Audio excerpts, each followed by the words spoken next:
My wife said, I don't have to tell you where I've been. I'm a grown woman. I said, you're right. Then I started doing the same thing, and she lost her mind in 48 hours. Chloe and I had been married for 6 years. Good marriage, or so I thought. We both worked demanding jobs. She's in marketing, I'm in IT. We trusted each other, communicated well, the whole package. That changed about 3 months ago. Chloe started having these mysterious late nights. Working late with the team, she'd say. Client event ran long, grabbing drinks with colleagues. At first, no big deal. Her job involves schmoozing clients, I get it. But it became a pattern. 2, 3, sometimes 4 nights a week. She'd roll in past midnight, sometimes 2 a.m., always with vague explanations. The weird part wasn't the late nights. It was how defensive she got when I'd ask normal spouse questions. How was the client dinner? Would trigger a 20-minute lecture about trust and independence. Last Friday was the breaking point. She came home at 3:15 a.m. smelling like cologne that definitely wasn't mine. Her hair was messy, lipstick smudged, and she was carrying her heels instead of wearing them. Hey babe, how was your night? I asked from the couch. She jumped. Jesus, why are you awake? Couldn't sleep. Everything okay? It's pretty late. That's when her face changed. I don't have to tell you where I've been, Eric. I'm a grown woman. I don't owe you a minute-by-minute breakdown of my life. I sat there processing that response, and I nodded. You're absolutely right. She blinked, clearly expecting a fight.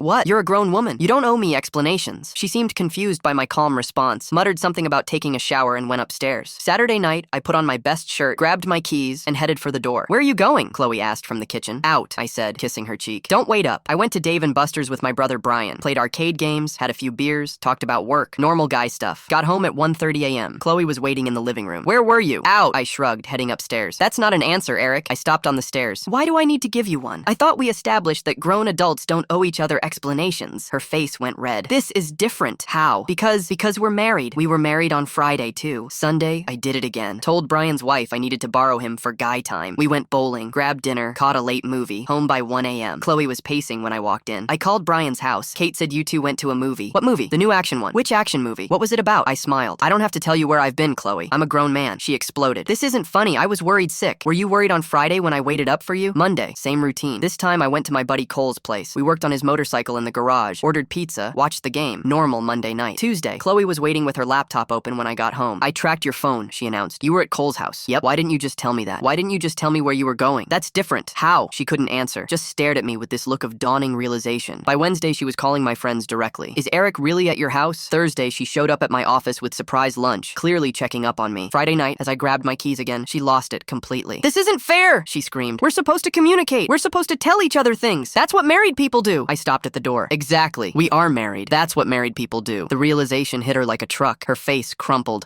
She started. I know. She moved back in with her parents Saturday morning. Left a note saying she needed time to think about what kind of wife she wanted to be. Apparently, she preferred being treated like a grown woman when she was the only one getting to act like one. The funny thing is, I wasn't even doing anything suspicious. Just living by the same rules she'd established. Sometimes the best way to show someone how they're acting is to give them exactly what they asked for.